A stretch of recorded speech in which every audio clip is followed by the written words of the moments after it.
shed some light on how the CIA effectively pull off fictional identities. They accomplish this, in part, by using public officials in law enforcement, the military, etc. The mechanisms, as they are called, passports and state driver's licenses for people who don't exist, bills, tax documents, and other things that form the foundation of fake identities. The creation of this trail of fake existence. Fake birthplaces and home addresses have to be carefully researched, fake lives have to be created. And those existences need to have corresponding friends. Almost every individual unit that operates clandestinely, special operations, has a signature reduction section, mostly operated by small contractors, conducting due diligence. There they adhere to what they call the 6 principles of signature reduction: credibility, compatibility, realism, supportability, verity, and compliance. I say this to argue the fact that it's not hard to believe that Tupac never existed. After his metaphorical death, we're left with the character Tupac, while the real person goes to his dormant life when the signature reduction assignments cease. And you wonder why Tupac always mentioned he's military-minded.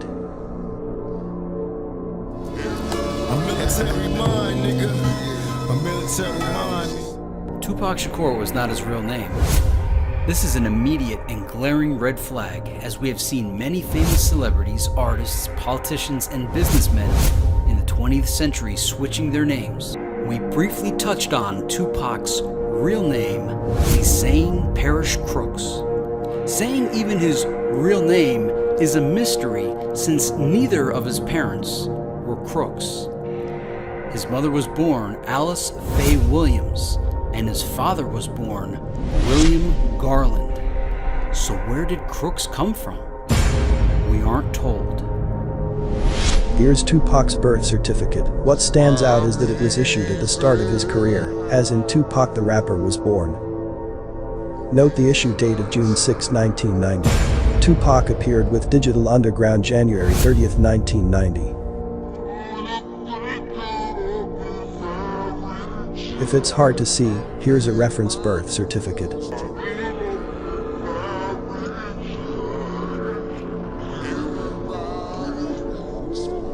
Maybe his mother applied for his birth certificate and received it at the start of his career. But then again, there's no such thing as coincidences. His mother later married Gerald Wayne Williams, aka Mutulu Shakur. So, she was a Williams who married a Williams? Note that Orlando Anderson's grandmother's name was Utah Williams. Also, Tupac's mother allegedly married a man by the name of Gusty Davis. What was Orlando Anderson's mother's name? Charlotte Davis. Is it reaching to think that all of these people are related? After all, it's easier to keep a secret if it's all family. On Genie.com, Alice's genealogy is scrubbed after her grandfather, a Reverend Walter Williams. But we get some very interesting hits on her mother's side. Alice's mother was Rosa Bell McClellan, born October 1st, 1918. McClellan isn't a very black-sounding name, is it?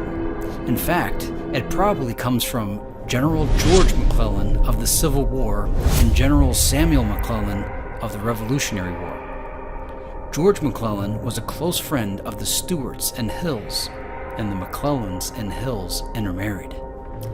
He was called the Young Napoleon, which is appropriate since he was related to Napoleon.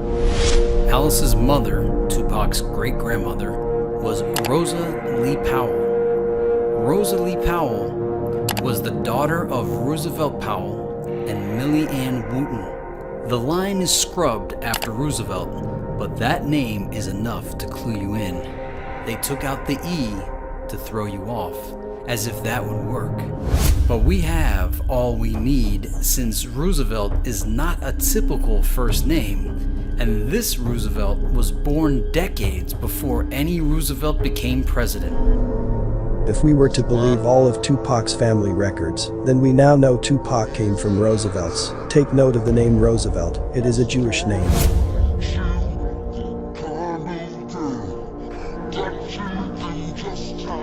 So this could also mean Tupac has come from a Jewish family, and we know Hollywood is run by Jews. Another thing that caught my attention, when we originally posted this video, the name Roosevelt Powell was listed, but after the video, they removed that name and added another by the name of Robert Powers. I wonder why. Are they hiding his Jewishness? Seems a bit far-fetched, doesn't it? Maybe, maybe not. Let's start with the obvious. Tupac's face. Do you see it? He looks very Jewish, doesn't he? We've been conditioned not to notice Jewishness or question ethnicity in general, and because he's black, we naturally don't question it. But Tupac has all the Jewish markings: a long face, a long, slightly downturned nose, sunken eyes with long eyelashes, and big, bushy eyebrows. He doesn't just look sort of Jewish. He looks full-on Jewish. I mention that only to counter the objection that Tupac couldn't be part of the ruling crypto-Jewish families because he's black and all the crypto rulers are rich white folks from the peerage. But it only takes one generation to go from light skin to dark skin, so it's not far-fetched to claim Tupac is part of the peerage. Did you know that his fiancée at the time of his death was Jewish? That would be Kidada Jones, daughter of composer Quincy Jones and actress Peggy Lipton. You may know her sister Rashida of Parks and Recreation fame. That's Kidada with her parents as a young child. Her mother is best known for playing flower child Julie Barnes in ABC show The Mod Squad. Peggy's father Harold was a corporate lawyer born to Russian Jewish immigrants Max Lipschitz and Als Goldfarb, and her mother, Rita Benson, was an artist born in Dublin, Ireland to Jewish parents Hyman Rosenberg from Russia and Jane Benson, born in Lancashire, England. We're supposed to believe Kidada was half black because of her dad, but Quincy wasn't all that black himself. Here's a picture of his mother, Sarah Frances Wells. Black? Maybe. But obviously from wealth, something you wouldn't expect of a black woman born in Vicksburg, Mississippi in 1903. That's because she's not fully black. Her grandfather was James Balance Lanier, a white man and spy for the Confederate Army. These Laniers trace back to the prominent Lanier and Bassano families of England. So Tupac's fiancée was Jewish, not just on her white mother's side, but on her black father's side as well. It also means she was related to Tennessee Williams. Tennessee Williams, original name, Thomas Lanier Williams. Every Lanier in America is related, Tennessee Williams all of them. Jane Fonda is my cousin, I'm serious, Quincy Jones said. It goes way back to France. I didn't have a clue, I always wondered why I felt so comfortable writing European-style music, even pop music. So just like Kidada Jones was Jewish, Tupac was also Jewish. Here's a photo of Tupac's alleged grandmother, Eloise Marie Barnes Garland. She's very light-skinned, and her features are more Mediterranean or Jewish. Of course, Barnes is a name we find over 300 times in the peerage. They are related to the Oppenheims. See Jewish-Irish politician Sally Oppenheim Barnes, who was made a baroness in 1989. The lines are scrubbed after Eloise, although findagrave.com lists her father as Walter Barnes.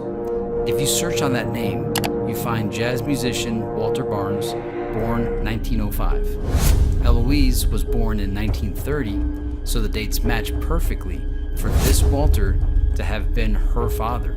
He was the first black musician to play on radio in Chicago, and we read that his introduction to radio was greatly assisted by the Alphonse Capone family. In conclusion, we have no real proof of who Tupac really was or where he came from. We're fed his story through Hollywood documentaries, Vlad TV interviews with people who took oaths. His parents are more than likely not his biological parents. They send us on a wild goose chase. All we know is he looks Jewish. No one involved will ever reveal the truth, and most are given security clearance to answer certain questions. And Tupac himself gives inconsistent and unrealistic stories. One commenter said it perfectly by saying, yes, they can keep secrets to the grave, especially when the punishment for not doing so is much greater than the reward for revealing what they know. Ask yourself, do you have secrets of anything you've done which you revealed to none? Most people will say yes. And now magnify this 100 times with punishment and penalties for non-compliance. It becomes very believable how secrets are kept. If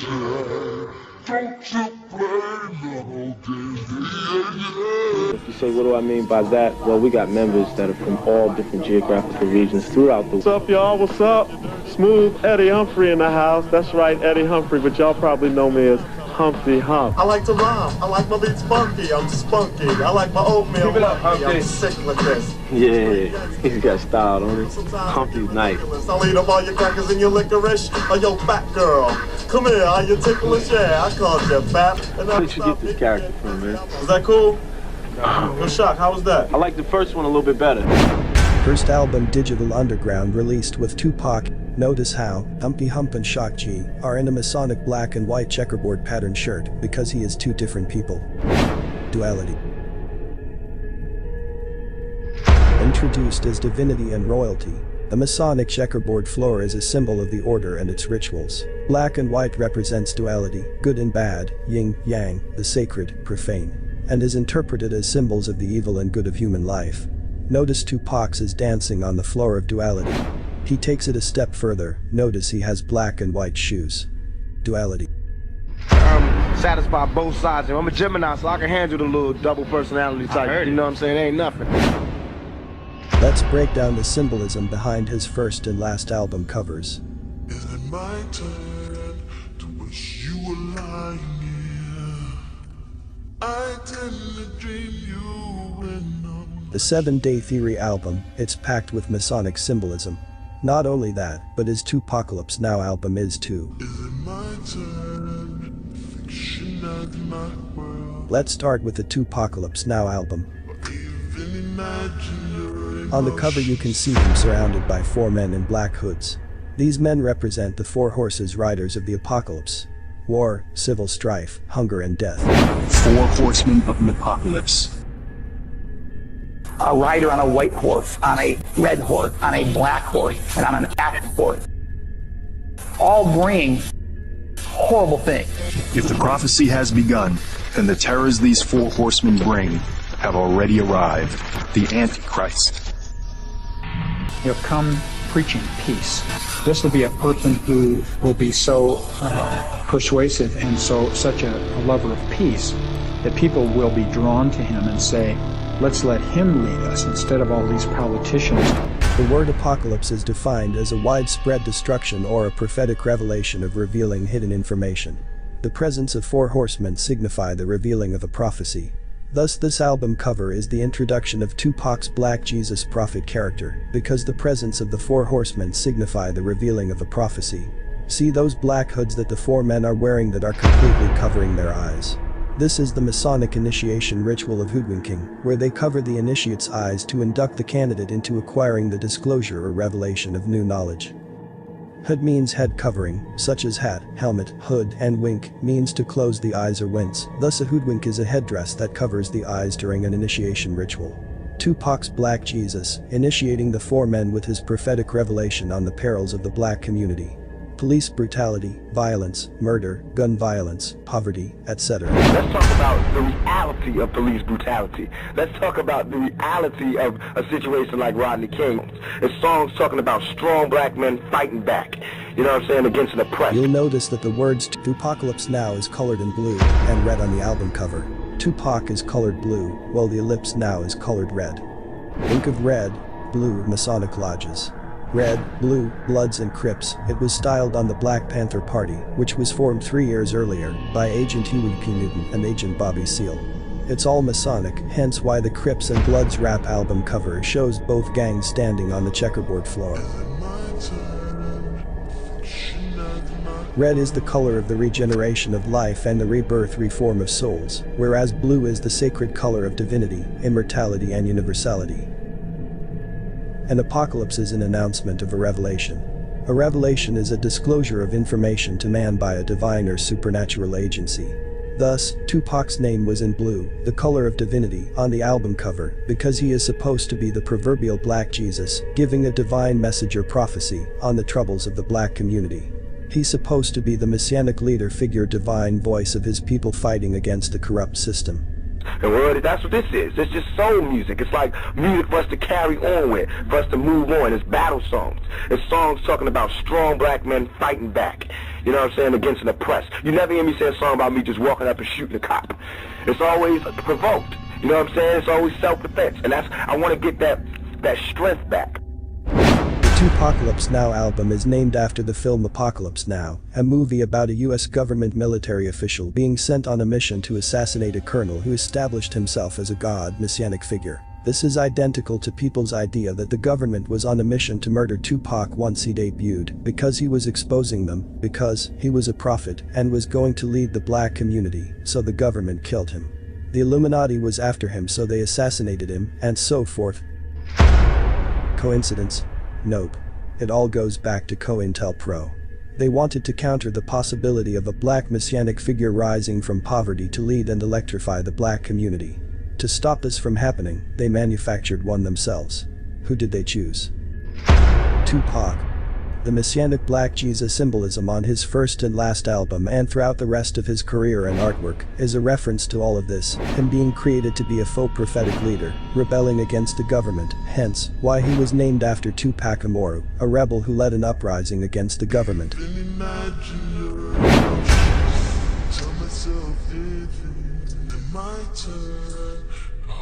The story of Jesus is a collection of allegorical stories meant to personify an entity as a hero. The Jesus storyline gets copied over and over whenever the elite manufacture hero figures, because it is a universal narrative that people have already been programmed to respect. You know how they say Jesus was killed by his own people? That's what they were trying to convey by having Tupac Black Jesus killed by gangbangers through his affiliation with Death Row, making it seem like he was murdered by one of his brothers like Jesus. Plus, it is likely an inside joke given that the Bloods and Crips were created from the Black Panther Party when they disbanded. If you notice, Tupac's scripted life story followed this Jesus narrative to a T, because it is what effectively built his character up as a Black Jesus prophet leader. These symbols are powerful and have manifested on a subconscious level to his fans and listeners, hence why they believe him to be a literal martyr. April 4th. Easter is the most important Christian festival of the year. It's when Christians celebrate the resurrection of Jesus Christ. The Bible says that Christ died on the cross on a day called Good Friday. According to the Bible, Jesus was then resurrected and came back to life on Easter Sunday. Hence, this is why they resurrected Tupac 11 days after Easter. April 15. A hologram of Tupac performed on stage during the 2012 Coachella.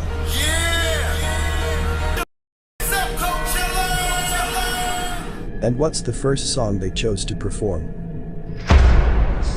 Hail Mary.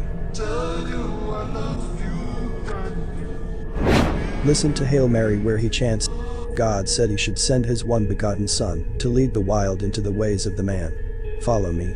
Eat my flesh, flesh of my flesh. And God said he should send his one begotten son to lead the wild into the ways of the man. Follow me. Eat my flesh, flesh of my flesh. And God said he should send his one begotten son to lead the wild into the ways of the man. Follow me. Eat my flesh, flesh of my flesh. Or blasphemy, where he says they say Moses split the Red Sea, I split the blunt and roll a fat one, I'm deadly. Babylon beware. They say Moses split the Red Sea, I split the blunt and roll the fat when I'm deadly. Babylon beware. Babylon beware. Tell me I ain't God's son, mama virgin.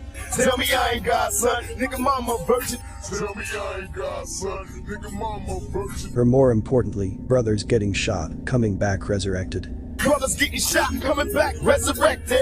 Brothers getting shot, coming back resurrected. Look at the title of his film called Tupac Resurrection, released 7 years after the metaphorical death. Thus he came back after 7 years, just like how Jesus is supposed to come back after 7 years. Look at the logo for the All Eyes on Me film, which was a cross. Notice at the end of the movie they played gospel music. When Jesus died for you and me. This is what he's done. He had.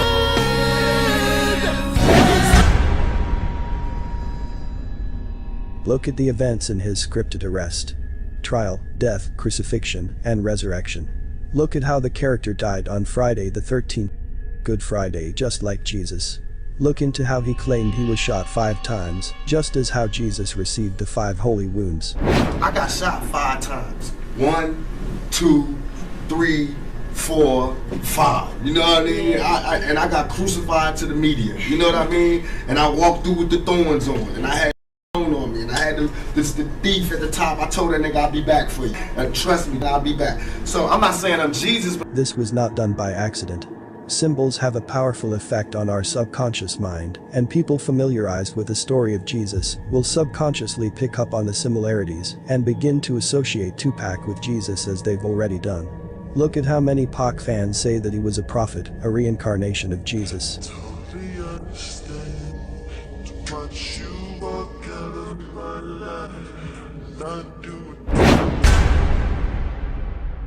Searching for black Jesus, sporting Jews, you know what I mean? Straight tatted up. We believed in you for everything you do. Just wanna let you know how we feel. Like Jesus. We believed in you for everything you do. Just wanna let you know what you mean. Like Jesus. The name of the album was titled The Dawn Illuminati, 7-Day Theory. In the background of the 7-Day Theory album cover there is a black sky. Black is the symbolic color of death and the hidden and unknown. The Machiavelli album cover shows Tupac being crucified, which represents the death of his character, Tupac passing into the realms of immortalization and eternalization through its allegorical death, but the physical man remains existing, symbolizing a resurrection. Suge Knight called himself Simon on the 7-Day Theory album. Simon was an apostle who witnessed the resurrection and witnessed Jesus coming back to life, and Simon's presence represents the fulfillment of a messianic prophecy, hence why Suge Knight, also known as Simon, was the person Tupac was last seen alive with in the last car photo. The 5 holy wounds are the 5 piercing wounds that Jesus received during the crucifixion. On the Machiavelli album cover you can see that Tupac receives 5 wounds, 2 wounds in both of his hands, 2 in both feet, and the 5th wound is the gunshot wound below his breastplate. One of his fingers is pointing to the letter E, and also pointing to the 7th red marking at the top of the album. E is the 5th letter in the English alphabet. 5 is the number of dominion over the natural forces of the spirit to reach a state of eternity and immortality.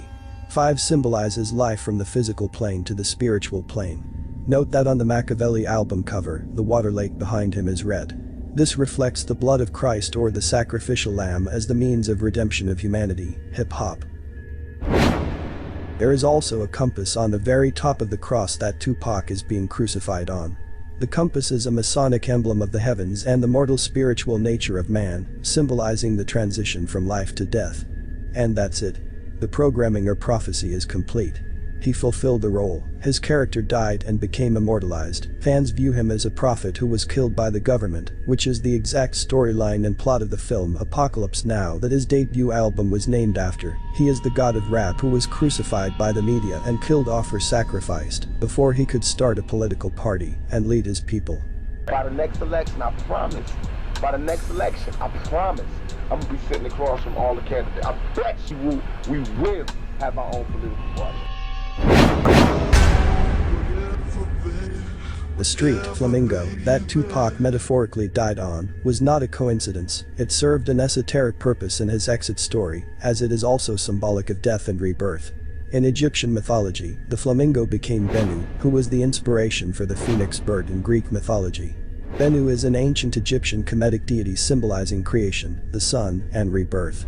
The flamingo turned into Bennu, which turned into Phoenix. Phoenix symbolized the obtainment of a new life by arising from the ashes of its predecessor and being reborn. The flamingo phoenix symbolizes rebirth and resurrection as well as death and revival. Thus, by the physical man still being alive, he was resurrected from the ashes of his deceased character. The Vegas incident is emblematic of his revival, rebirth and metaphorical death. They shrouded this whole thing in a very esoteric coded language.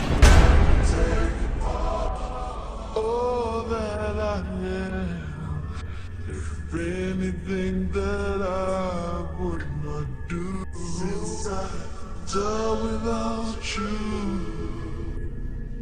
Since I died without you. Oh, I apologize for all the things I've done. But now I'm underwater and Tupac's Exodus cross tattoo on his back reads, Exodus 18:31. The word Exodus means the mass departure of people.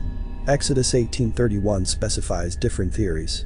He claimed that this was in relation to Nat Turner's rebellion. One theory states that it refers to a verse from the Bible. However, the Bible, chapter 18 finishes with verse 27, so Exodus verse 18:31 is non-existent. But the verse below Exodus 16:31 reads, And so the people rested on the seventh day. Thus, the 7-day theory. Tupac rested on the 7th day from September 7th to September 13th.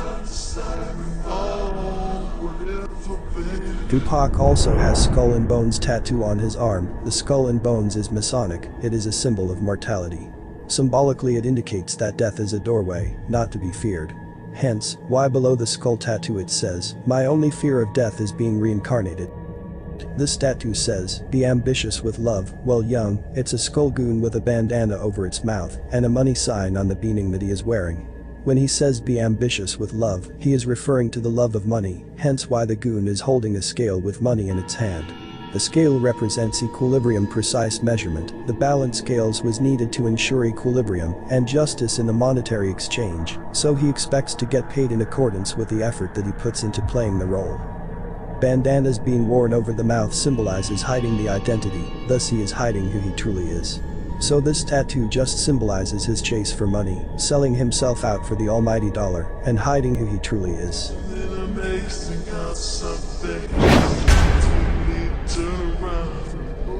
There's a baby on one side of the scale and bars of gold in the other side of the scale.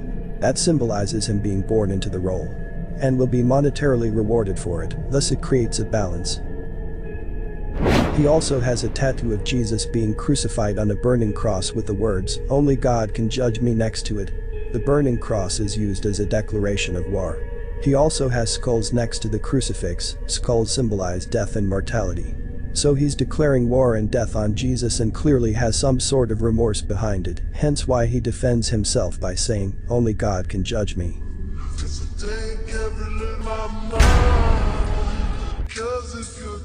Then there's the Nefertiti tattoo with the words to die for written below it. Nefertiti was married to Akhenaten, an Egyptian pharaoh who is believed to be Moses of the Bible. Moses led the exodus of the Israelite slaves out of Egypt and across the Red Sea. So there's another connection to the Exodus tattoo on his back. The reign of Nefertiti and her husband Amenhotep IV was a turbulent time in Egyptian history. The couple tossed out the old gods and set up a new religion that gave them absolute power over all their subjects.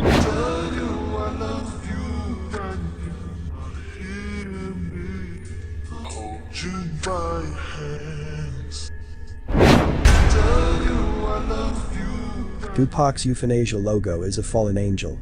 The fallen angel is an angel that fell from grace, kicked out of heaven. Hence, the bolts of lightning out of the night sky towards his grave on the Hail Mary video. In the Bible, the angel, Satan, Lucifer, is said to have fallen to earth like a bolt of lightning. This speaks of the myth of the war in heaven and the battle between the forces of Lucifer and those of Michael, the latter being the angel who struck down Lucifer, casting him down onto the matrix of the earth. Snake is a serpent. Tupac's name means shining serpent, in the form of piano keys around the fallen angel's body. Lucifer is a fallen angel, who was the head of the ministry of music in heaven, when he was in heaven. It has been said of him he was the most beautiful of all angels, and he was the director of the flow of music there, praise and worship. No one can say that Pac wasn't praised or worshipped. Let's face it. It's the devil, Lucifer, Satan, that they sell their souls to for fame. The halo is symbolic of rings of Saturn. In the past, Saturn was the worshipped planet as the god. hence you get the name Satan. All words derive from sound, so Satan and Saturn sound the same, but spelt differently. Saturn is the 7th planet from Earth. Saturn is also where Saturday comes from. Also the 7th day of the week, not Sunday like Christianity and other religions claim. Sunday is the first day. Don't forget God said let there be light. What provides our light? The sun. September 7th 96 was a Saturday. The 7th day. Lucifer, Saturn, Satan, as Lord of the Rings. What is a halo? A ring. No good angel would wear a halo, they only depict all angels having halos to deceive and confuse. Lucifer called his band of fallen angels immortals. What did Tupac call the outlaws? Outlaw immortals. What do the elites strive for? Immortality.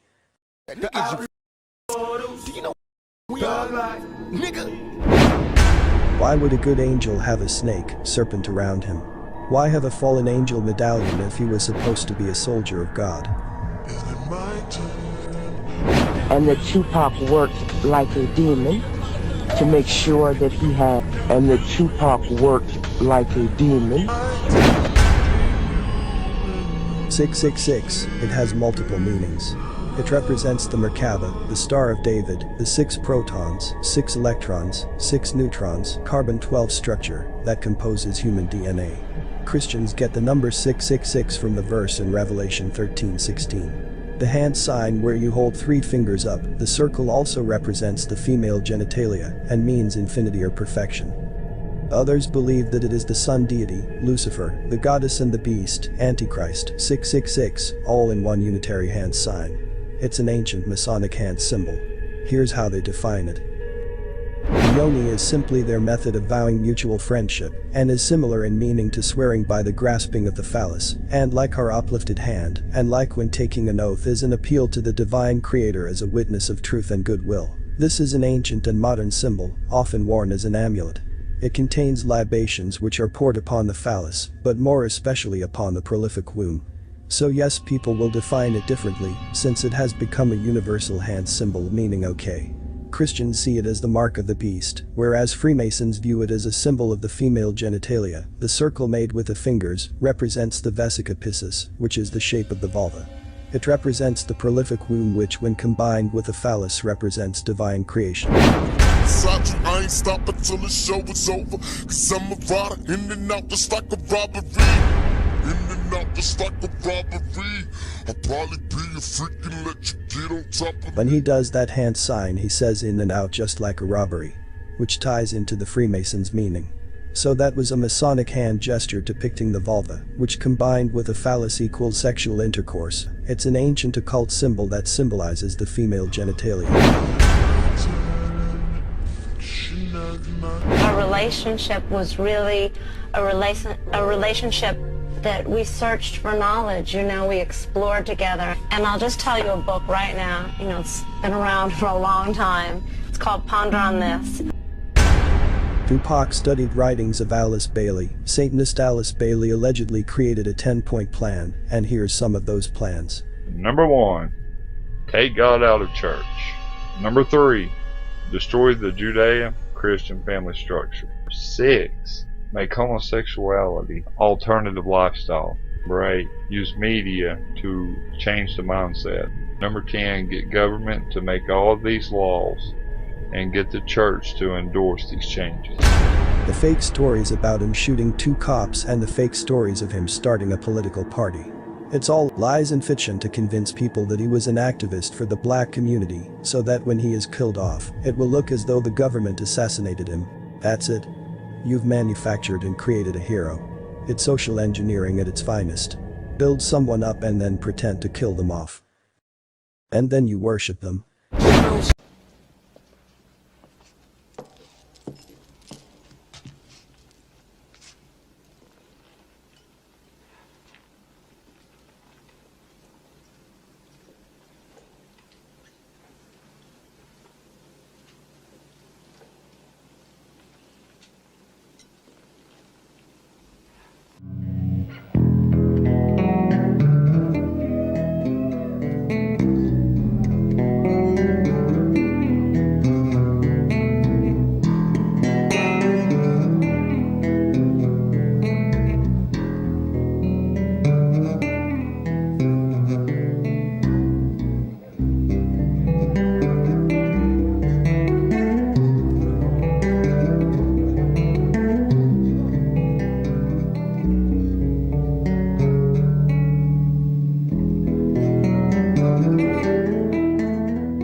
American rap music has been an industry ruled by a machismo. It is a place where reputations are made by shady pasts, the aura of violence and ultra-masculinity. We shall look at how the gay narrative has sat tightly alongside the bigger story of youth culture, occasionally at odds, usually in tandem, and in so many ways, being right there at the very start of the party. Music, fashion, politics, activism, dancing, all the essential components of a thriving youth culture. These things were practically invented by the gays. The book titled, How Gays and Lesbians Shaped Hollywood, brings Tupac to mind. In a previous chapter we stated Tupac set the stage for hip-hop to become what it is today. Stepping back and looking at everything, I could see how Tupac falls in line with this idea of gays shaping Hollywood. GANGSTA crew, in the house is my boy Tupac Shakur. Boss, Ice-T, and Snoop Doggy Dogg. Issue 1, violence in rap music. Too much? Tupac. You see, that's the thing. We're just a reflection of society, alright? Alright, you got cold pepperoni and cold sausage. You ain't gonna bust a cap in them. Ice-T. I gotta shoot. Boss, shoot him. I say shoot him. Now, let's say, you get out the car, right? Somebody step on my Air Jordans, right? And, you expect me to, wait, days to kill the man. I ask you, is that just, what I'm saying? I don't know what the hell you saying. I already got plenty of guns, you know what I'm saying? Yep. Yeah, me too. It's you, healthcare crisis. Yeah, I mean, it's only to the point where you're afraid to shoot people. I mean, not me personally. Because I will shoot people, but, some people... We know that, homeboy, walking across the street, pop, pow! Tupac in town.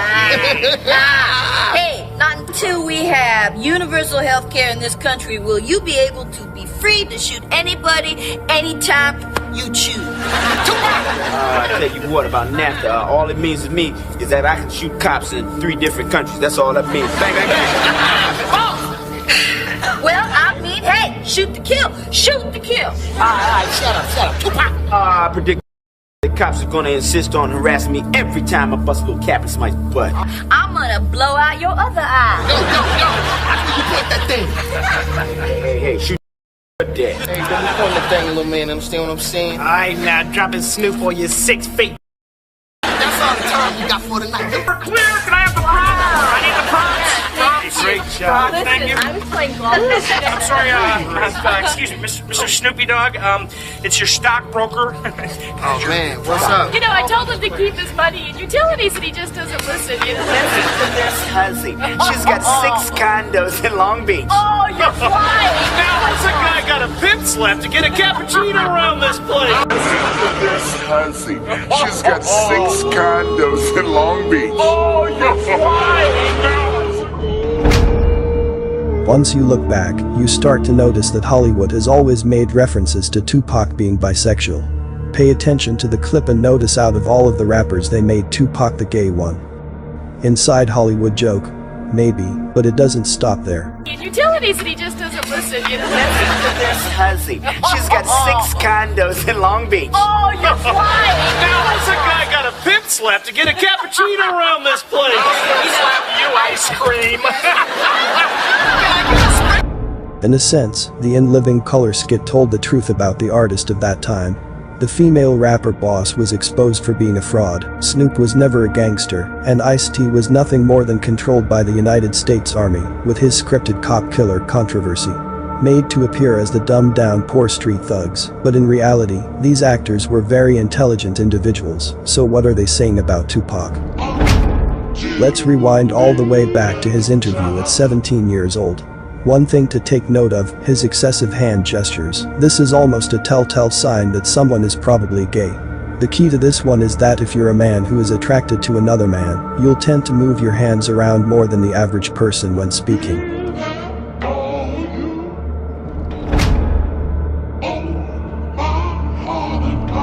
Pay attention to his mannerisms.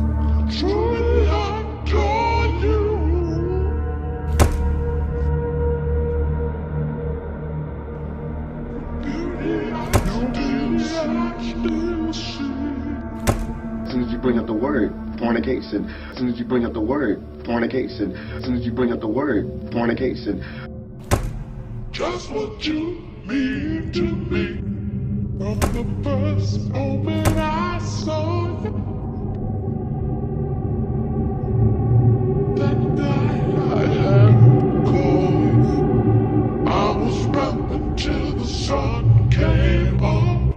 Heterosexuals do not move in this manner. Telling you just all of my cool attitude you took. You made love to me.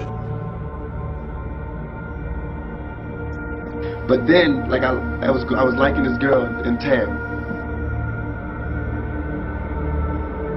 She told me I was too nice. I couldn't believe it. It wouldn't work because I was too nice. That was the ultimate stab in the back. So I went through a week of just going, forget it, I'm just gonna be like them. They're getting girls, and I'm going, peace. I think you're beautiful, and they're going to me. Well, I like him because he's masculine.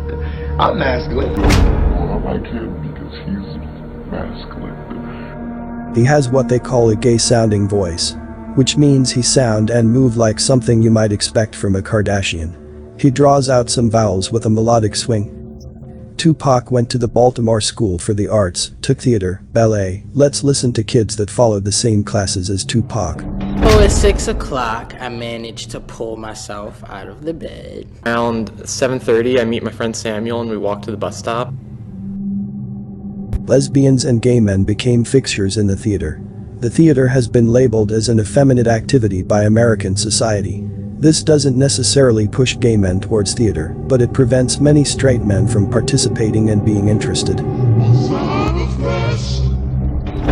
love letters, right? Tupac allegedly wrote a letter to a classmate. Pay attention to the words used. It is not something a young straight male in high school writes. I want you to read this love letter because it's poetic justice. Yeah. You like that spin of the word? Yes. Okay, he writes. Dear Beethoven, I felt compelled to write to you. I can't really explain it, but I really feel good vibes from you. I would have never guessed that you and I would be friends. I want you to know that you can tell me anything. We have so much in common. We both had heartbreak, and we both adore candles. What else could I ask for? See you tomorrow, Beethoven. For eternity, Tupac Shakur. P.S. My phone number is 332. We find it strange that Tupac allegedly wrote a letter to a classmate he nicknamed Beethoven, and the letter is written as if it's from a homosexual man to another man. What makes it even more strange is that many believe Beethoven was also a homosexual. It is believed in Ode to Joy, Beethoven can be seen to have proclaimed his homosexuality. Schiller, the writer of the hymn, also had a gay side. See works by Anthony Reed, The Eternal Flame. Certainly, the last movement of the Ninth Symphony can be interpreted as gay music. However, if the Tupac letter is fake, then it still proves that Hollywood gives hints to Tupac's sexuality. We also have his alleged best friend John Cole. Tupac came to live with us. Tupac and my brother were kind of like brothers. Every night it would be something different. I mean, I remember very clearly one night he was going on about the Tupac Shakur show. The Tupac Shakur show starring Tupac Shakur with my special guest, Tupac Shakur. And he just was going on, and the rest of us were just exhausted having worked the full. Listen to how the letter to his alleged best friend, John Cole, is written. It does not sound like something from a heterosexual male. Let's point out a few things. He writes, "Let us forget the world. For a moment let's just revel in our eternal camaraderie in my heart. I know there will never be a day that I don't remember the times we shared. You were a friend when I was at my lowest, and being a friend to me was not easy or fashionable. Did you think I would forget? Did you for one moment dream that I would ignore you? If so, remember this from here to forever. Nothing can come between us."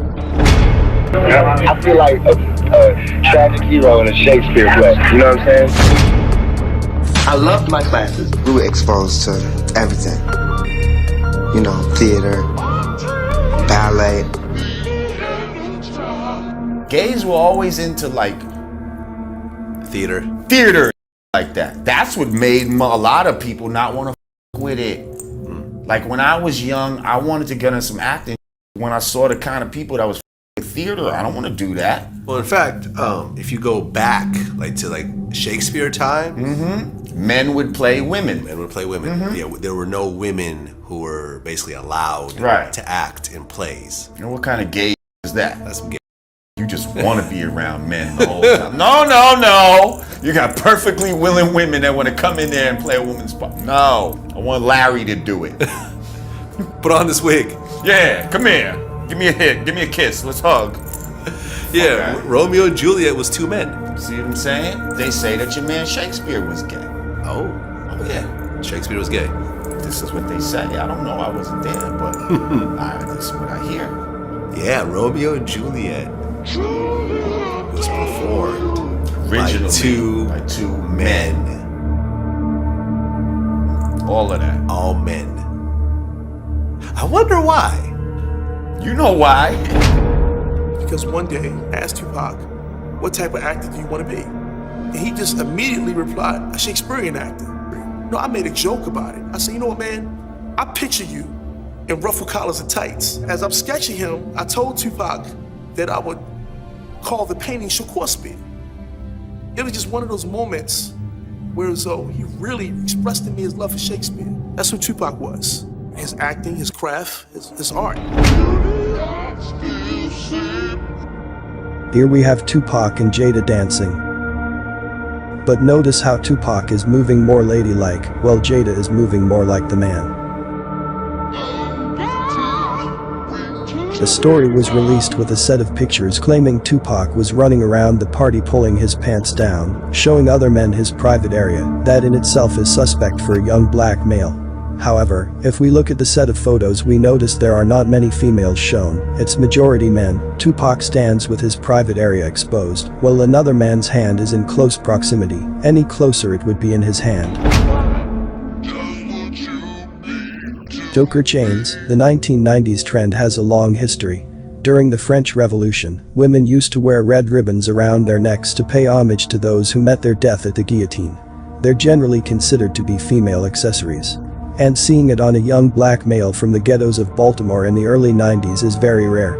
So coming to the conclusion that wearing a female's accessory is gay isn't far-fetched at all. If you see a man wearing a skirt and high heels, you might think, hey, that guy might be gay. So, to no surprise, we found a picture of Tupac wearing a choker chain in the 90s.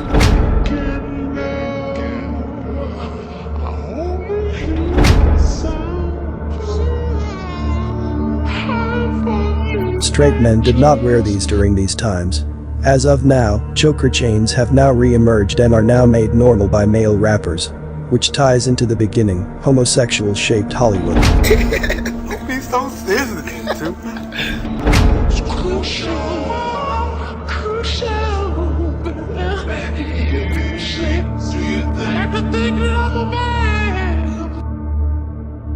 As Tupac gets older, the signs are still there, checking the mannerisms, what you do with your arms, the way you use your hands, and the way you gesture can all be clues to his sexuality.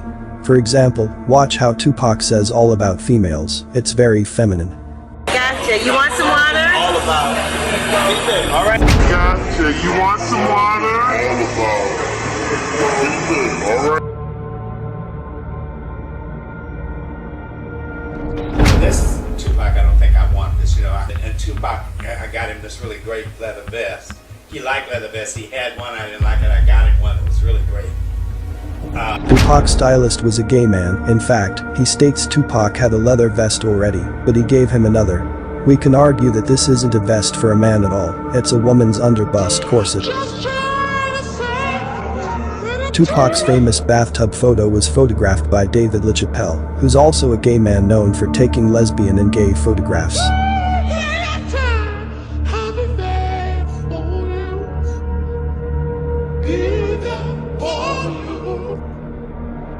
If a man and woman hold hands in the US, in public, it is considered to be a sign of intimacy. On the other hand, when two people from the same gender hold hands, like two women or two men, then it is considered to be a sign of lesbianism or homosexuality. We found some Tupac pictures after an event, and to my surprise, the cameras caught Tupac and another man sitting inside the car holding hands.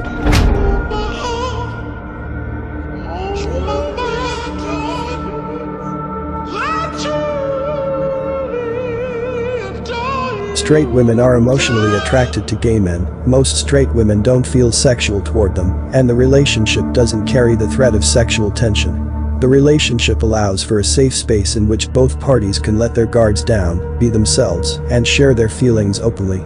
Straight women love gay men because closeness with gay men provides a window into how the minds of men work. Think of Tupac's song, Wonder Why They Call You Bitch.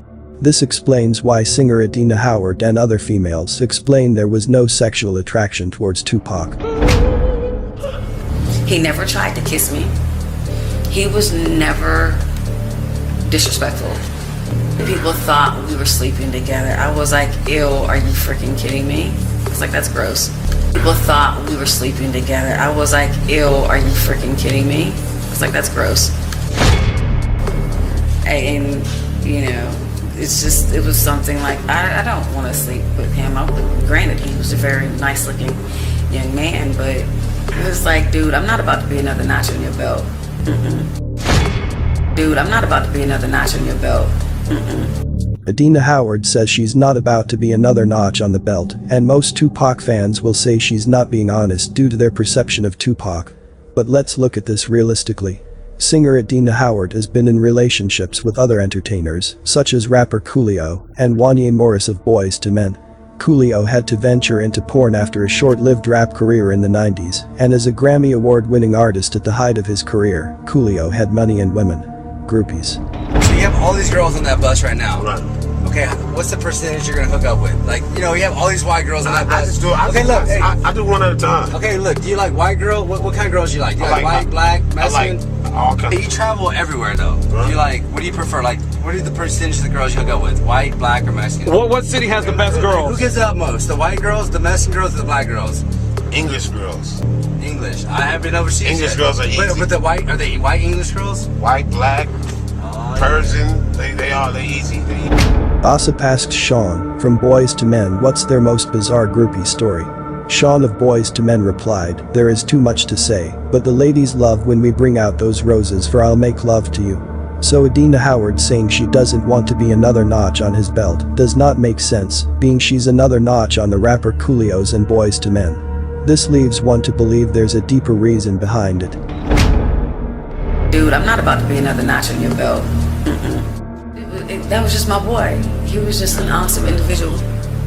I just appreciated his friendship. I can say that much, and I'll just leave it at that. He was a cool individual, and I'm grateful that I was blessed to have a sacred contract with him. You and Tupac were romantic? I would say more like a spiritual. It was everything. You know what I mean? I can't, you know. A spiritual relationship, it has nothing to do with sex. A spiritual relationship is when the couple experiences harmony, understanding, and peace. Emotions come deep from within the core of the heart, physically and mentally. Also notice how she shakes her head no as she's thinking.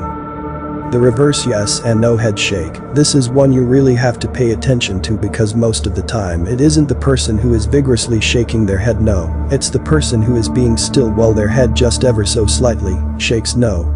It's almost imperceivable sometimes. So you really have to be watching for it.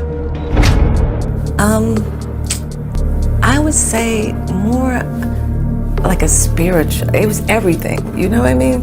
I can't, you know.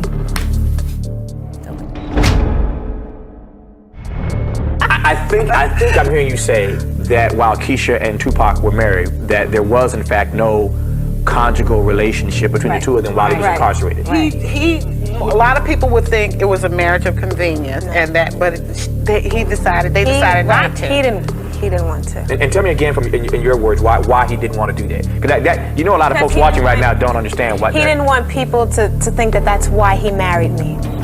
This was another Hollywood scripted marriage. Tupac refusing conjugal visits from his alleged wife was another red flag. Instead, he's worried about what fans think. This doesn't sound realistic, and it's not, which is why Tupac's alleged ex-wife had a handler that was talking for her. Listen to the stuttering, it's all lies. Conjugal relationship between the two of them while he was incarcerated. A lot of people would think it was a marriage of convenience, and that, but they decided not to. He didn't want to. He didn't marry me just for that sole purpose or anything like that. He married me because he loved me. Okay. You know. Definitely from looking at him wasn't necessarily like the type of cat that I would even like deal with, you know. So far Tupac is not having sex with any of these women, yet they tell us he had every porn star lined up to have sex with him during his video shoot. So far Tupac does not fit that description, and if it's true, it only makes him bisexual. There's an article that talks a lot about the fact that when you were making the movie and there was going to be a love scene, Janet Jackson insisted that you have an AIDS test, and you said, forget it. Yeah. Is that true? It's absolutely true. It wasn't, I don't know if it was Janet that it came from, but I know that they suddenly, out of the blue, they wanted me to take an AIDS test for this love scene. And I did not agree, I did not disagree if we were really going to make love. I said, if I could make love with Janet Jackson, I'll take 4 AIDS tests. The fear people had of the disease, not knowing how it spread, people in the 1980s and early 90s were worried that they'd get sick from holding hands or kissing. There were no tests and no real treatments. The disease struck so many young men so quickly it seemed to target the gay community so much that its first name was gay-related immune deficiency. Some called it gay cancer. Mysterious newly discovered disease, which affects mostly homosexual men. Scientists at the National Centers for Disease Control in Atlanta today released the results of a study which shows that the lifestyle of some male homosexuals has triggered an epidemic of a rare form of cancer. At that point, the disease was spreading rapidly to New York City and San Francisco's gay communities. People were afraid to touch sick patients or even those they thought could potentially be sick, wondering if this disease people called, quote, the gay plague spread like the flu. So maybe Janet Jackson asking Tupac to take an AIDS test was a clue that Hollywood knew of Tupac's sexuality and wanted to protect themselves. However, if the story is fake, it's only showing the inside Hollywood joke, Tupac was gay. After all, Q-Tip was never asked to take the AIDS test. But if I'm gonna do a love scene with her just like somebody else did, and they didn't take a test, I'm not taking a test. Tupac supposedly dated Madonna, who was the biggest icon for the LGBTQ. Madonna. She was also one of the first major superstars to show support for the gay community. Tupac allegedly being with Madonna sounds like an inside Hollywood joke. I'm very intrigued by bisexuality and homosexuality, but the idea of two men having sex is still such an abhorrent idea to so many people. I think that two men having sex is erotic. Most of Tupac's style was pulled directly from females. The nose ring is feminine. How he wore his bandana was pulled from a female, perhaps Rosie the Riveter or Aunt Jemima.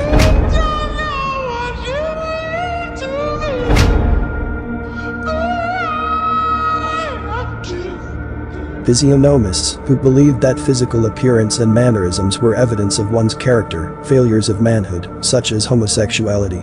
Take a look at the pictures. Tupac's posture doesn't look very masculine, yet when he's around other men he appears to be more masculine. This switch is one to take note of.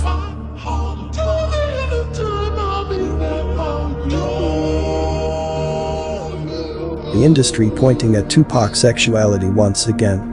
Chino XL calling him bisexual. All you hear is ambulance sirens and pot bisexual ass crying on Opal like he Dennis Rodman. Hot bisexual ass crying on Opal like he Dennis Rodman. Whack 100 commented saying, Tupac, rapist, half gay. Trey Songz sent out a tweet associating Tupac with homosexuality, saying, if I'm gay, then Tupac is bringing me an ounce for this session with Biggie.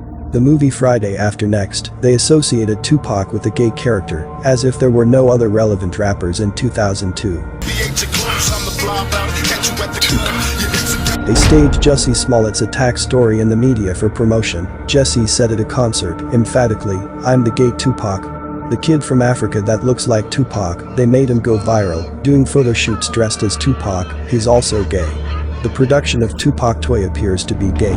So it seems as if they're associating Tupac with a lot of gay things, which to me indicates Hollywood telling us something that we're not paying attention to. In the book Got Your Back, written by Tupac's bodyguard Frank Alexander, he states, I may as well spell it out, Tupac had a horse cock. He noticed because of the infamous Death Row party, where Suge Knight flew in 40 females. This is not something a heterosexual man would write. In my mind, it's all psychology, the science of mind and behavior. They're making straight fans fantasize over Tupac unknowingly, hence why many fans seek to find females that supposedly had sex with Tupac, which is why most male fans make it a point to prove Tupac had sex with Faith Evans. Most females aren't seeking these things out, it's men focused on the idea of Tupac sleeping with 40 women, or having what Frank Alexander calls a horse. Gays shaped Hollywood and made the straight fantasize about another man. Hence, the movie Friday After Next, Tupac appealed to thugs, and they propped Tupac up with feminine traits and characteristics. Now they're showing the thug fantasizing about another thug. This is what happened to the public unknowingly. Here's a clip of Tupac talking about unification. What he says is very interesting to say the least. We manifest the best of the West Side and the best of the East Side, and we bring that together.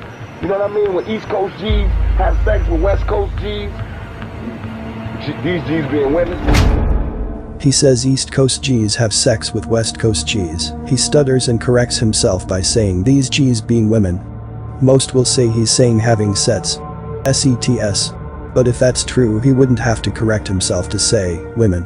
When East Coast G's have sex with West Coast G's, these G's being women. This brings us to Tupac's alleged cousin. Listen as she explains their childhood. He would have us all perform different groups, but his favorite one that he would have us do over and over again would be Prince and the Revolution. And now he would introduce himself as well. And then we would come on and he would be all in his Prince glory, full out, just, you know, completely like in character. I was talking to his sister, to my cousin Seth, and she said, you know, I asked him one day, how come he always gets to be Prince?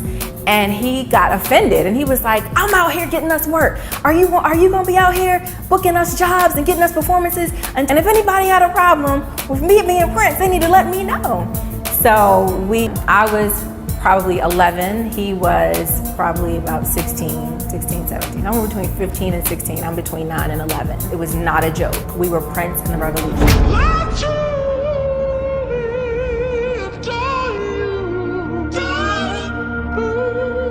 In conclusion, Tupac called out everyone for being gay, but could it have been him trying to deny his own homosexual urges? Could it have been the elite's way of subconsciously implanting feminine traits into the urban community, style, looks, thoughts, etc.? From Versace calling Tupac the most beautiful man, to Tupac allegedly saying Quincy Jones asked to have sex with him, to Tupac's hearing being on the wrong side, which indicated that a man was gay in the 90s. In the end, it all remains somewhat speculative. They'll be, oh, these people, they'll be, oh, these people, you know? Well, never mind. He's gay.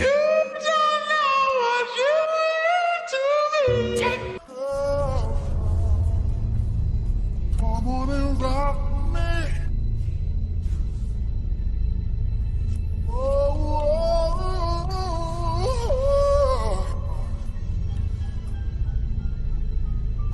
Long time no see. Do you have a little time? I wanna know what's been going on in your life. Brings back memories. Rock me tonight for old time's sake.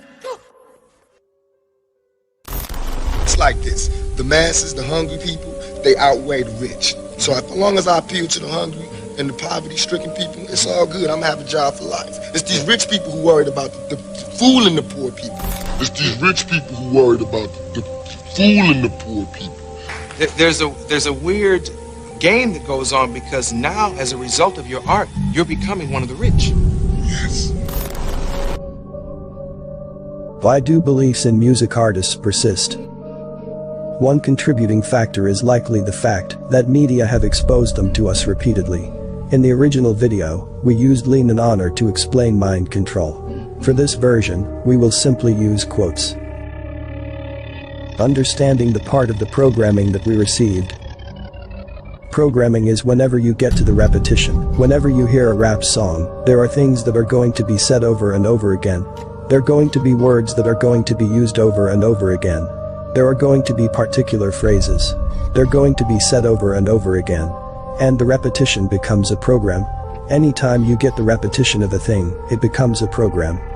Thug life is the only thing up in the 90s. Thug life, I mean like a little bit, then thug life like a lot. My thug life niggas in thug life. What thug life niggas be the craziest? Thug life niggas be the craziest. If they ask you, you tell it. I'm with that thug life. Yeah. Okay, who we thug life? Thug life, y'all don't forget that. What type niggas a thug life, nigga? You know, police, just some thug niggas popping from block to block. I want to get it clear that thug life is not one thing. No, but I'm a thug, and they thugs. They can relate to thug life. Then come finna go on and present thug life out there. Wait a minute. Didn't I already hear a group called Thug something? Who is Thug Life? But this the original. We are the original thugs. Cause these white folks see us as thugs. We thugs and niggas for these. Thug Life. No. Thug Life. Thug Life. That's my color. What's that mean? Thug Life, that's the posse. That's my new posse. That's my new way of thinking. That's how we roll. Militant. You know what I'm saying? I'm a thug. I'm a thug, and my definition of thug comes from. Yes, I am gonna say that I'm a thug. I'm not saying I'm a thug because I want. There's no love for a thug. There's no heaven for a thug, and there's no love for a thug. All about that thug life, and they think thug life is a rap group. Nuh-uh. No. I'll probably say it 3 more times. See, in my line of work, you got to keep repeating things over and over and over again for the truth to sink in, to kind of catapult the propaganda. Terrorist, terror organization, terrorist attacks, terrorism, terrorist network, terrorist attacks, terrorist group, terrorists, terrorist, terrorists, instruments of terror, a terror network, terror cells, terrorists, terrorizing terror and murder. The key to mind control is repetition. If you say things enough over and over again, people begin to believe and begin to accept it because it's repeated over and over. In the absence of adequate intellectual process or critical thinking, people will accept the program because it's repeated over and over and over again. So if you look at the rap lyrics, you begin to figure out which phrases and which words are being said over and over. You can figure out what the program is because of its repetition. This on cable, right? Yeah. So it's cool for us to be like outlandish. 2 times quick in the 90s, if you drinking and smoking weed all the time, we high till I die, you know what I'm saying? We ain't stopping. What type nigga is the thug life nigga? Thug life nigga be the craziest! The word thug was originally, and often still is, a term with strong negative connotations. The word carries a coded, alternate meaning of the person behaving badly. Tupac, who glamorized the term thug life, and gave it a layered meaning. H-U-G-L-I-F-E. The hate you gave little infant, U-C-K, everybody. Meaning, what you feed us as seeds grows and blows up in your face. That's thug life. In the 90s, and we drinking and smoking weed all the time. We high till I die, you know what I'm saying? We ain't stopping. Can't nobody I'm with that thug life. Assalamu alaikum, my brother. I'm gonna really live this lifestyle, and I'm gonna make other really live this lifestyle. So I'm gonna really live this lifestyle, and I'm gonna make other really live this lifestyle. 12th grade. Some people graduate from high school and don't seek to do anything else. So they continually live the thug life. I'm gonna make other really live this lifestyle. But I'm doing it for the kid that really lives a thug life and feels like it's hopeless. And when I say it like that, it's like I reach him. But for the person that I was trying to reach, he'll pick it up and I'll be able to talk to him again. You may have noticed that, when people use the term thugs, it becomes easier to forget their humanity. We start to use extermination concepts like, clear them out, or get rid of them, or they're a menace. The fact that Tupac used the word thug life over and over again, while he himself never lived it, only indicates his goal was to lower the energy, targeting the young black males from broken homes. This was all done to alter minds, and have young black men looked at as violent, criminals, etc.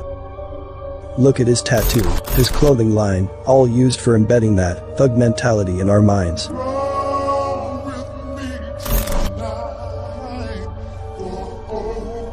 Let's look at an example. Here's Andre. Well, I had to bring HBO down to see you, Bruno, because when we went to the unit yesterday, they didn't see you up there, and they inquired where was the rapper. How much time did you say if you get found guilty you would get? Oh, it changed my time. It would be 115. 115 years. In 1997 he was 16 years old, a kid convicted of trying to murder a police officer. Notice he has adopted the thug life mindset. Thug life. That's my philosophy, thug life. We'll tell you the definition of thug. I'm the definition of thug. Okay, what is it about you that makes you be labeled a thug? I ain't on no games. Huh? I don't go for nothing. I ain't on no games. I ain't gonna let nobody chum me if they big or small. I ain't going for nothing. I'ma handle mine the best way I can. If I gotta stab somebody, kill somebody, rob somebody, take somebody's stuff, do what I can. If I can't get it, then take it. What made you develop such an attitude?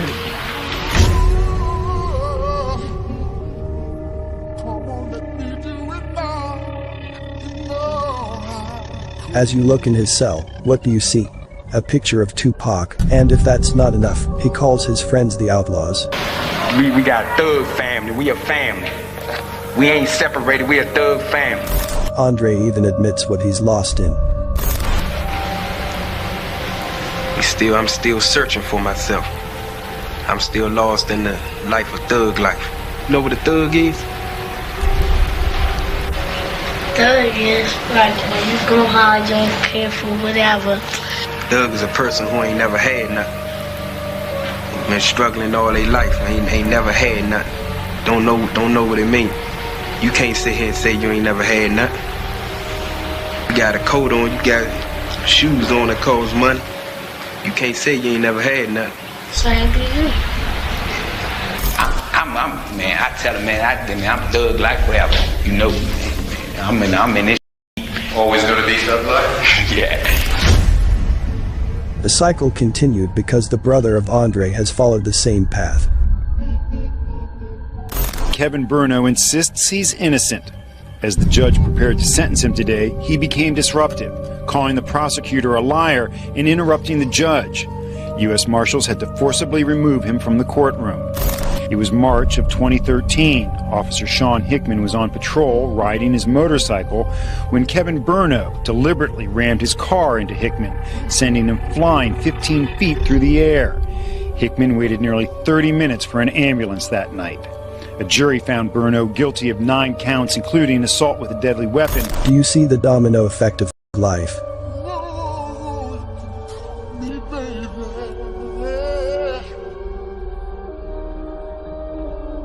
Thug life, man. You go hard, man.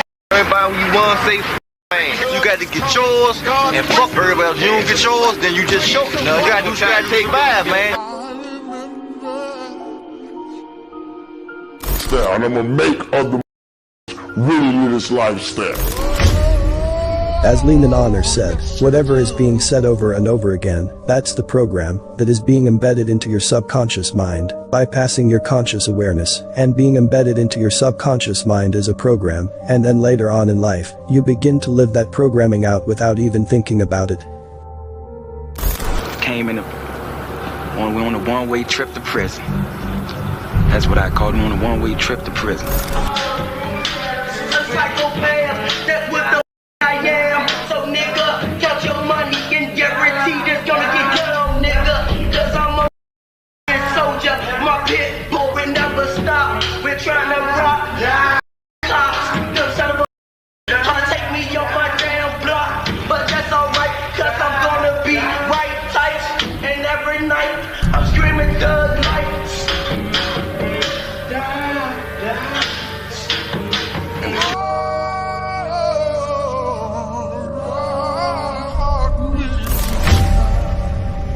We also have the fake case of Ron Howard, which was used to push Tupac further into the spotlight. This article that was in the paper where the guy killed an officer and then said it was because of your lyrics. I guess the actual tape was in the car or something. Kind of bad. Yeah, it's so much stuff, man. When you read that, what did you say? I said, whoo. I mean, I got beat up by the police before. So to me, I felt like, whoo. But I didn't do it. So I felt like, whatever he got to do to stay out to the death penalty or whatever, let him do it. I understand where you're coming from. Yeah, but you know what the judge said? Mama said lock you up. Guilty. Now rap that. Judge said guilty. Yeah. But the whole bad part is they was bothering me. I had the vice president on TV talking about taking my record off the shelves. Police, you know, every time they see me, they think I'm a cop killer. I never care what I do. Just because somebody just put my name into something, there's really no way, you know, to get around it. It is said that Ron Howard dropped out of school at 7th grade. He was 18 years old and married with 3 daughters and 1 son. One night, 43-year-old Trooper Bill Davidson had stopped Howard as his vehicle had a broken headlight. When Davidson approached the driver's side window of the car, he was shot in the neck. Howard drove off. He was apprehended later in the night with a 9mm pistol. The car was said to have been stolen. 3 days later, the officer died of his injuries. This story appears to be loaded with agendas. For starters, this happened around the time of poetic justice, and notice this article. It says, that day when Tupac became public enemy number 1. 1991. Tupac kicked off his rapping career with the release of his debut album Tupacalypse Now. 5 months later, Ronald Ray Howard allegedly killed the trooper. The cassette copy of Tupacalypse Now was found inside the murderer's vehicle. This alone can be connected to the video we made titled Tupac's Marketing. Defense lawyers argued at his trial that Howard's constant exposure to gangsta rap music and its anti-police messages influenced him to pull the trigger. Allegedly, Howard initially said he was listening to Gangsta Nip when he shot the trooper, but he later changed the story and told a grand jury he was listening to Tupac before he shot Davidson. But shortly after the crime, the White House gets involved, which should be a red flag. Ron Howard stated, "Where I'm from, we hate the police. They harass you for nothing, just because you are a young black male," like Tupac says. It had never occurred to me to give them the change of their coin. But that was before I listened to NWA, he thus assures under oath. When I think about it, I who spent my time listening to anti-cop music, I said to myself that this was the occasion. The gun, the music, the cop, it all came together. All this hatred came up in me. Listening to the wording, it sounds like something written by an establishment, a statement that follows the protest of Ice-T's and Time Warner's Cop Killer script, which was also released in 1992. Now that I think about it, Death Row Records have been funded since its inception by its distributor, Interscope, which for years was partially owned by Time Warner. Tupacalypse Now was released by Interscope Records, as we said, was owned by Time Warner. Now, that's what I call artist development. Also, notice the convicted cop killer going to trial. He's walking freely with no handcuffs, which goes against police procedure.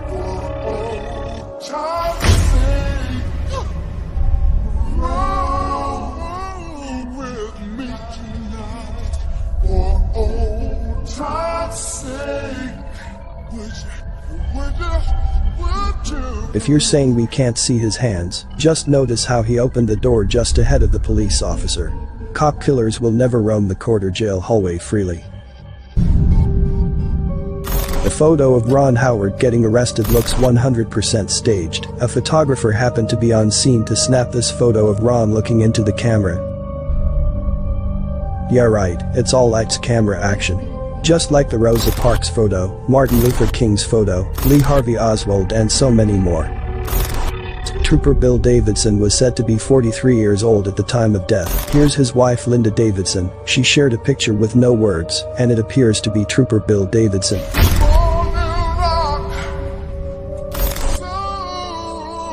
We know that it is him, because of his nose,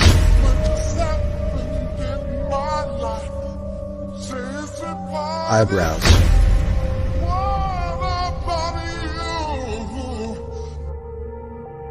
and chin. It all matches.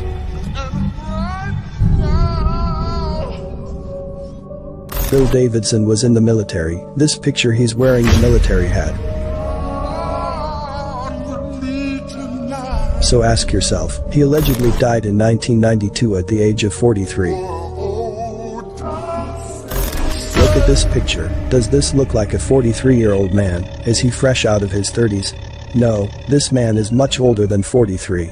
The trooper at age 43 would probably be one of these photos.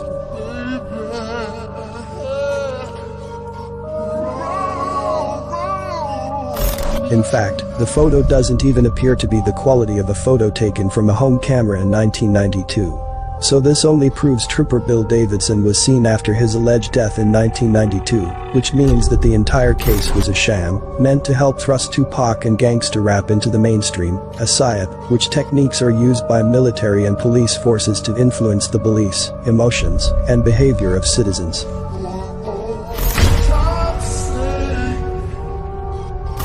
If you preach violence, the children are going to perceive it that way. And, you know, you've got young minds here. You've got young children. When the child hears, go get a 9mm and blow somebody's head off, you can't do that. You know, it's everywhere. It's not just rap. It's everywhere. Stop preaching violence, and it might stop. You control your own destiny. Nobody can control your destiny. You control your destiny. Have some protection, but what happens is that the commercial packaging of evil power and selling it to kids in the form of violent lyrics, whether that be rock or rap, in the videos, is inspiring this behavior. But what happens is that the commercial packaging of evil power and selling it to kids in the form of violent lyrics, whether that be rock or rap, in the videos, is inspiring this behavior. Tupac helped enforce the programming of destructive behavior. He admits it in a song. Why should I lie when I could dramatize? Niggas fell victim to my lyrics now, traumatized.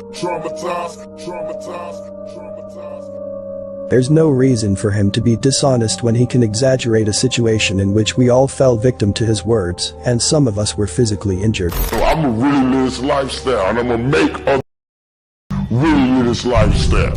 No matter how much they try to change the word thug, it'll always be associated with something negative. People always remember negative events more than the positive ones, and the thug image Tupac portrayed is the one that stuck with the youth of that generation. Remember, repetition helps to make a theme stand out. Look for the implicit meaning of why the writer may have chosen to repeat those words. It's all mind control. We can look at the Beatles. Just like Tupac, the Beatles were a Masonic creation. Their songs were written for them, and handlers scripted their actions and words. They demonstrate that popular culture is really mind control. Beatles were a psychological operation run by the Tavistock Institute for Human Relations. The Beatles were created to advance the formation of a corrupted Brave New World-style slave populace. Acting as social agitators, like Tupac, the Beatles were presented as anti-establishment but received endless mainstream media attention. A Beatles compilation was released in 1988 titled Past Masters. Past Masters is a Masonic term used to describe the former worshipful master of a Masonic lodge. The album contains exactly 33 songs. In the film, The Magical Mystery Tour, the Beatles use a magic wand to cast spells on unsuspecting members of the public. Magic wands are made from holly trees, hence Hollywood, and are the instrument of the occult magician who has his audience, the populace.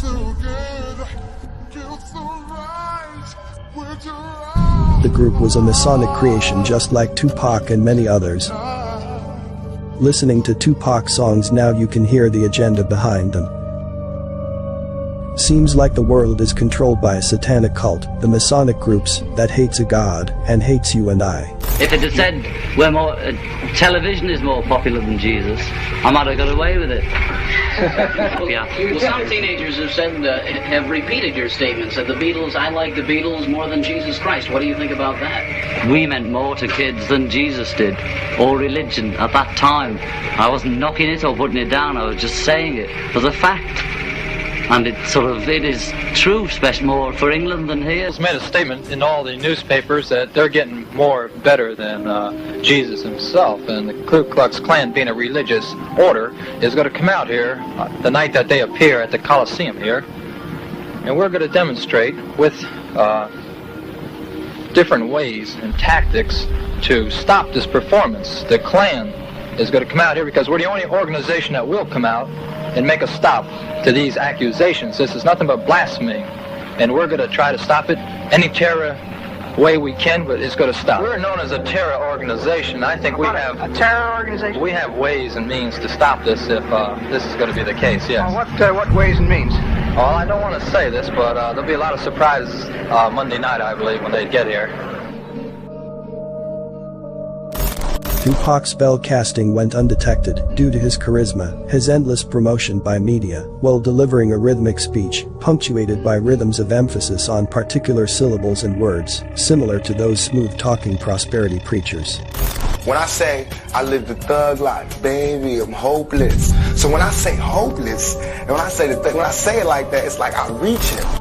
But I want to talk to some people who need to reap something that money cannot buy.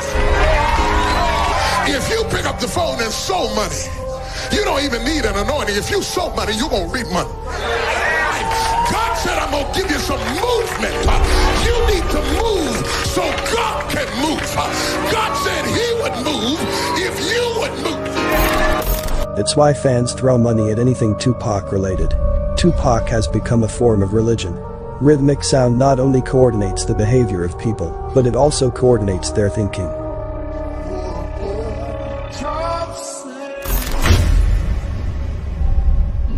I was a fan of, during that time period, I'll say I was a fan of Tupac, and they were mourned by the world. But as I think back, like actually honestly think back, what did they do for me spiritually? So if someone is not leading you, they're not sharpening you the correct way, iron sharpening iron, of similar people, then they are a dissimilar knife, and the more you listen to them, the more they dull you, and you become weeds and tares and dull knives that become useless.